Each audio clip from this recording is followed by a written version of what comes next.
saudara-saudara yang dikasihi oleh Adonai Yesus Hamasiah. Pada saat ini kita mau merenungkan kebenaran firman Tuhan di dalam 1 Raja-Raja 17 ayat 8 sampai dengan 16, yaitu iman Elia yang memberkati janda di Sarfat. Sebelum kita membaca firman Tuhan pada saat ini, mari kita berdoa. Bapa yang ada di dalam sorga, Yahweh Elohim yang kami sembah di dalam Adonai Yesus Hamasiah, pada saat ini kami mau belajar firman-Mu, mau merenungkan kebenaran firman-Mu. Urapi kami dengan kuasa Roh Kudus-Mu, sehingga hamba bisa menyampaikan kebenaran firman Tuhan kepada kami sebagai dasar dan kekuatan kami untuk menghadapi situasi yang tidak memungkinkan menurut manusia, tapi Tuhan cabut tangan di dalamnya. Dalam nama-Mu Tuhan Yesus kami berdoa. Amin. Baik saudara-saudara, mari kita membaca firman Tuhan di dalam 1 Raja-Raja 17 ayat 8 sampai dengan 16, yang saya bacakan kepada kita demikian.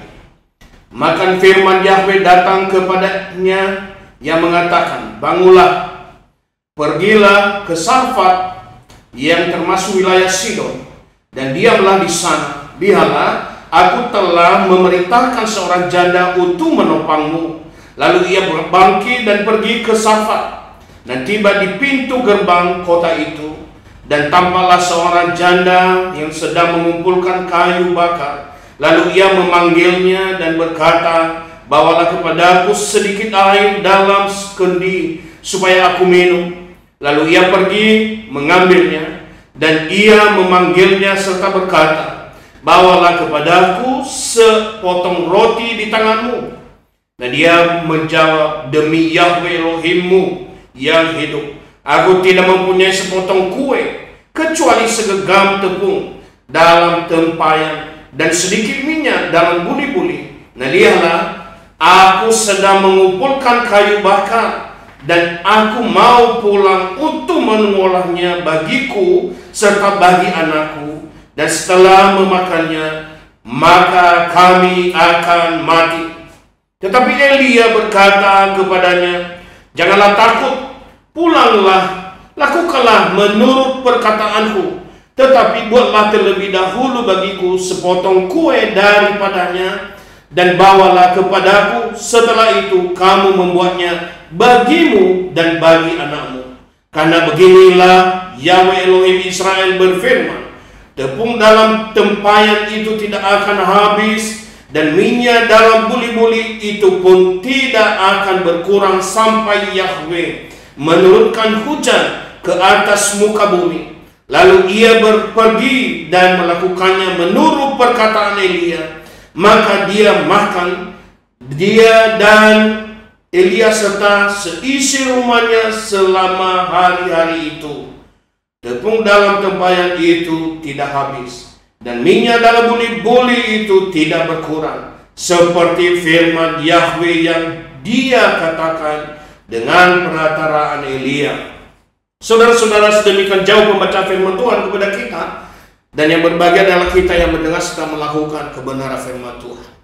Lalu pada saat ini kita mau coba cari apa saja rahasia-rahasia iman Elia yang memberkati janda di Sarfat ini.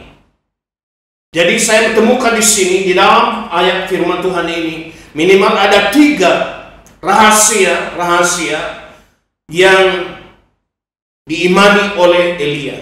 Rahasia pertama di dalam ayat ini adalah bahwa dari tepung seorang janda dapat menopang hamba Tuhan dan memberi makan yang cukup. Lalu bagaimana tepung yang sedikit ini, yang ada di tempayan ini, bisa menopang hamba Tuhan dan juga menopang daripada janda serta anaknya, bahkan seisi rumahnya di Sarfat ini? Padahal pada saat itu saudara-saudara dalam keadaan dan situasi kekeringan, di mana kalau kita baca ayat 1 sampai dengan ayat 7, dijelaskan di situ bahwa terjadi kekeringan pada saat itu. Elia sekalipun pergi untuk menunggu di sungai, di mana Tuhan Yahweh memerintahkan burung gagak untuk membawa roti, membawa daging kepada Elia. Tetapi lama-kelamaan air sungai itu pun menjadi kering. Nah, disinilah datang firman Tuhan kepada Elia. Saudara-saudara, situasi kekeringan yang tidak memungkinkan, sudah kering sama sekali. Bahkan dikatakan begitu lama sekali kekeringan itu. Dikatakan di dalam ayat 7, beberapa waktu tidak turun hujan. Tidak ada hujan sama sekali. Dan di dalam keadaan kekeringan itu, Elia, ini letak rahasianya, Elia menanti-nantikan firman Tuhan. Elia menanti-nantikan suara Tuhan. Elia menanti-nantikan suara Yahweh. Dia menantikan. Nah, bagaimana dengan kita? Ketika kita mengalami situasi kekeringan dalam kehidupan kita, kekeringan, sudah tidak ada lagi makanan, sudah tidak ada lagi kebutuhan apapun, kering. Keadaan kering. Dia menanti-nantikan suara Tuhan, ayat 8. Yang ketiga, dia memiliki kepekaan terhadap firman Yahweh. Sering kita tidak peka terhadap suara Tuhan. Padahal Tuhan sebetulnya bersuara kepada kita lewat siapa? Lewat Roh Kudus. Dia berbicara di dalam hati kita. Jadi Elia, rahasia pertama adalah dia menantikan suara Tuhan. Dia peka terhadap suara Tuhan yang bernama Yahweh itu. Dia peka. Dan dia pergi. Dia melakukan apa yang Tuhan perintahkan kepadanya. Rahasia yang kedua, dalam keadaan tidak ada makanan, dalam rahasia ini di dalam keadaan tidak ada lagi, kebutuhan sudah habis, apalagi seperti kita pada saat ini di situasi pandemi ini, masih banyak yang belum bekerja, masih banyak yang belum dapat penghasilan, masih ada kekurangan di sana sini. Dalam keadaan seperti ini, sudah kehabisan bahan pokok, sudah habis barangkali saudara sudah tidak ada lagi tabungan, sudah tidak ada lagi uang di dalam rekening. Apa yang harus kita lakukan? Kita belajar daripada Elia. Bagaimana dia mengarahkan seorang janda di Sarfat. Yang pertama, di situ dalam rahasia yang kedua ini, dia memahami apa yang Tuhan perintahkan kepadanya, apa yang Yahweh perintahkan kepadanya. Kekuatan kita adalah firman. Firman yang keluar dari mulut Yahweh. Itu makanya Tuhan Yesus, Adonai Yesus Masih mengatakan, manusia tidak hanya kenyang dari setiap roti saja, tetapi dari setiap firman yang Yahweh ucapkan. Ketika Elia berjumpa dengan janda di Sarfat ini, dia memanggil janda di Sarfat ini sesuai dengan firman Tuhan. Dia minta, buatlah aku roti, buatlah aku kue. Roti itu adalah yang dibutuhkan pada saat itu, lehem. Makanya dikatakan Bethlehem, rumah roti. Dia minta kepada janda Sarfat ini. Apa tanggapan dari janda Sarfat yang ada di Sarfat? Ini tepung, aku tidak punya kue, aku tidak punya roti. Tapi yang ada padaku cuma tepung di tebayan, dan begitu aku masak, begitu aku buat menjadi kue, selesai itu kami makan, lalu sudah tidak ada lagi makanan sehingga kami mati. Jadi janda di Sarfat ini tahu bahwa setelah selesai makanan ini sudah tidak ada makanan lagi, mereka akan mati. Tapi apa yang dikatakan Elia kepada janda di Sarfat ini? Buatkan aku tepung itu, setelah engkau membuatkan kepadaku, maka buatlah untukmu dan untuk anakmu. Tapi hebatnya janda di Sarfat ini tidak mau membantah. Dia melakukan apa yang hamba Tuhan katakan. Itu kita bisa baca, saudara, di dalam ayat 13. Kalau saya baca kepada kita, di ayat 13 dikatakan, tetapi Elia berkata kepadanya, janganlah takut, pulanglah, lakukanlah menurut perkataanku, tetapi buatlah lebih dahulu bagiku sepotong kue, sepotong roti daripadanya, dan bawalah kepadaku. Setelah itu kamu membuatnya bagimu dan bagi anakmu. Bagimu dan bagi anakmu. Artinya, Elia mengatakan, utamakan hamba Tuhan, baru engkau. Kalau kita mengutamakan hamba Tuhan, karena kenapa? Elia adalah wakil Tuhan. Kita utamakan hamba Tuhan, pasti akan memberkati kita. Tuhan pasti akan memberkati kita. Mendahulukan hamba Tuhan. Jangan karena saya hamba Tuhan lalu kemudian dikatakan, oh karena Pak Pendeta Avolo adalah hamba Tuhan maka disampaikan firman Tuhan ini. Tidak saudara, saya cuma membaca ayat 13 ini. Dahulukanlah kepadaku, buatkanlah kepadaku lebih dahulu, baru kepada anakmu. Elia tahu persis suara Tuhan. Elia tahu persis, utamakan hamba Tuhan, dahulukan hamba Tuhan, pasti engkau akan dilimpahkan. Kalau kita mengutamakan hamba Tuhan, wakil Tuhan, apalagi kita mengutamakan Tuhan. Makanya di dalam Matius pasal 6 ayat 33, Tuhan Yesus katakan, Adonai Yesus mengatakan, carilah dahulu kerajaan Elohim dan kebenarannya, maka semuanya itu akan ditambahkan kepada. Itu saudara-saudara. Yang berikutnya, yang kelima, menyerahkan apa yang dia punya kepada Yahweh, ayat 14. Karena beginilah Yahweh Elohim Israel berfirman, tepung dalam tempayan itu tidak akan habis, dan minyak yang ada di dalam buli-buli itu pun tidak akan habis. Jadi kalau apa yang ada pada kita serahkan kepada Tuhan, maka Tuhan akan melimpahkan, Tuhan akan memberkati, tidak akan habis-habis dari apa yang kita berikan. Kenapa? Karena Tuhan campur tangan, Tuhan memberkati. Dan kita melihat mereka memiliki persediaan makanan yang cukup sampai selesai, sampai hujan turun, ayat 16. Sampai hujan turun, saudara-saudara. Jadi rahasia kedua ini adalah, pertamanya memahami apa perintah Tuhan, apa perintah Yahweh. Ayat 10, mendengarkan apa yang hamba Tuhan katakan, sampaikan. Jadi kita mendengarkan firman Tuhan. Yang ketiga, melakukan apa yang hamba Tuhan katakan, yang sesuai dengan kebenaran firman Tuhan. Mendahulukan hamba Tuhan, mendahulukan Tuhan, menyerahkan apa yang ada pada kita. Untuk apa? Untuk diberkati oleh Tuhan, untuk diberkati. Dan setelah itu hasilnya apa? Berlimpah-limpah. Ada amin? Berlimpah-limpah. Ayat 16 dikatakan, persediaan makanan mereka tidak habis. Terus menerus, tepung itu tadi berlimpah-limpah. Mereka makan terus menerus setiap hari sampai hujan turun. Dan inilah kelimpahan, inilah rahasia iman. Jadi walaupun keadaan sulit, walaupun keadaan kering, tidak ada lagi persediaan makanan. Kalau apa yang ada pada kita, Tuhan akan jadikan mujizat yang luar biasa di dalamnya. Rahasia ketiga, yaitu dalam keadaan menghadapi situasi genting, dalam menghadapi rahasia, dalam menghadapi kematian, rahasia dalam menghadapi maut, sudah mau mati.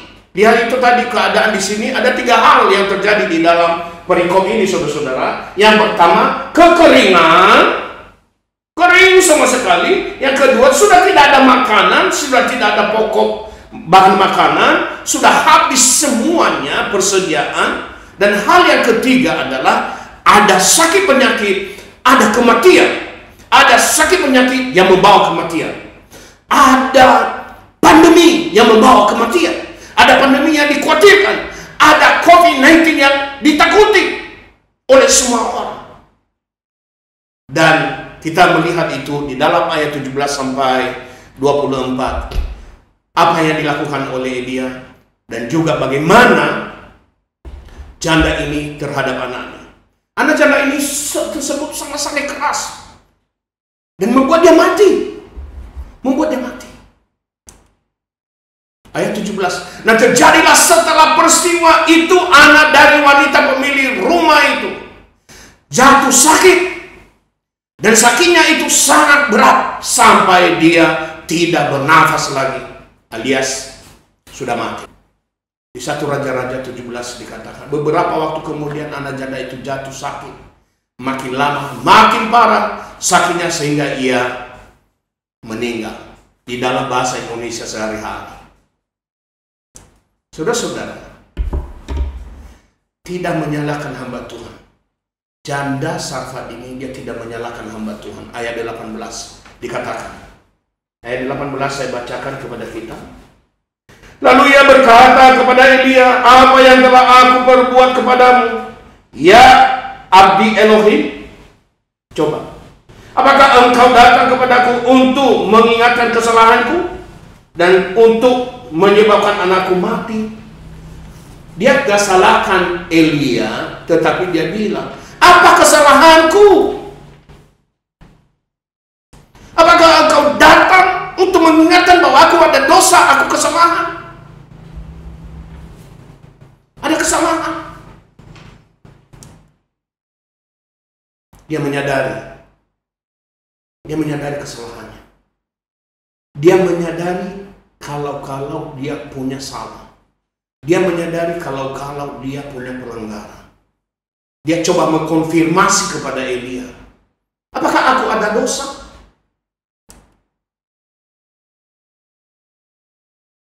Dia memohon anugerah Yahweh melalui hamba Tuhan, melalui Elia. Ayat 19 dikatakan apa? Dan dia berkata kepadanya, bawalah anakmu itu kepadaku. Maka dia mengambilnya dari pangkuan wanita itu, lalu membawanya naik ke ruang atas tempat dia tinggal, dan membaringkan anak itu di tempat tidurnya. Elia mengambil anak daripada janda di Sarfat ini. Dia mengambil dan dia membawa di tempat di kamar. Untuk apa dibawa ke kamar? Dia berdoa secara khusus. Dia berdoa dengan sungguh-sungguh. Luar biasa. Sampai dikatakan oleh ayat ini, Elia merebahkan, membaringkan tubuhnya di atas anak ini 3 kali. Dia mendekap anak ini 3 kali. Dia berdoa, dia minta kepada Yahweh, kepada Tuhan dengan sungguh-sungguh. Ya Tuhan Yahweh Elohim Israel, jangan sampai engkau timpakan segala kesalahan, segala kemalangan terhadap seorang ibu janda ini. Jangan engkau ambil anaknya. Dia minta dengan sungguh-sungguh. Jadi doa yang dinaikkan dengan sungguh-sungguh, pasti Tuhan akan jawab. Dan apa yang terjadi? Kita lihat, anak ini hidup kembali. Hidup kembali, saudara. Dia menerima anugerah yang luar biasa. Terjadi mujizat. Sudah berapa lama, sudah berapa kali kita mengalami mujizat dalam hidup kita.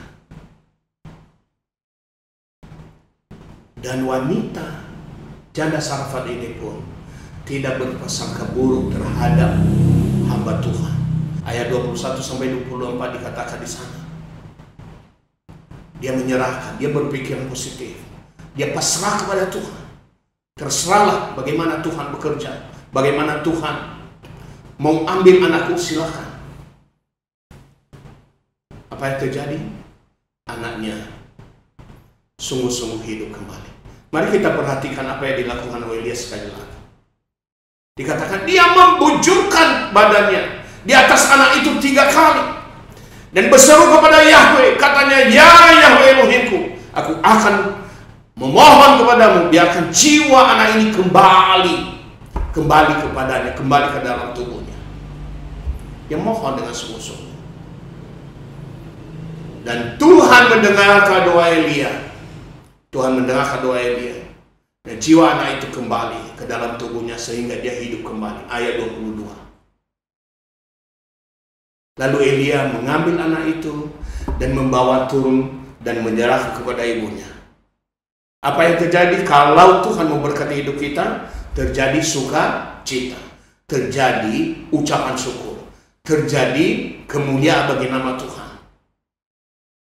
Dan wanita itu, wanita janda di Sarfat ini mengatakan, sungguh sekarang aku tahu engkau adalah hamba, engkau adalah abdinya Elohim, engkau adalah Yahweh, engkau adalah menyembah kepada Yahweh Elohimnya Israel.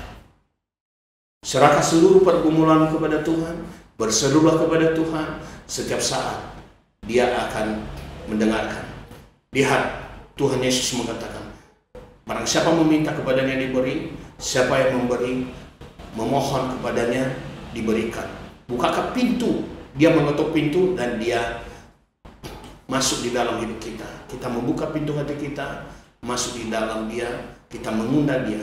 Kenapa? Karena dikatakan, apa yang kamu minta dalam namaku, kepadamu akan diberikan. Tuhan Adonai Yesus Hamasia, Tuhan Yesus Kristus memberkati saudara-saudara. Amin. Mari kita berdoa.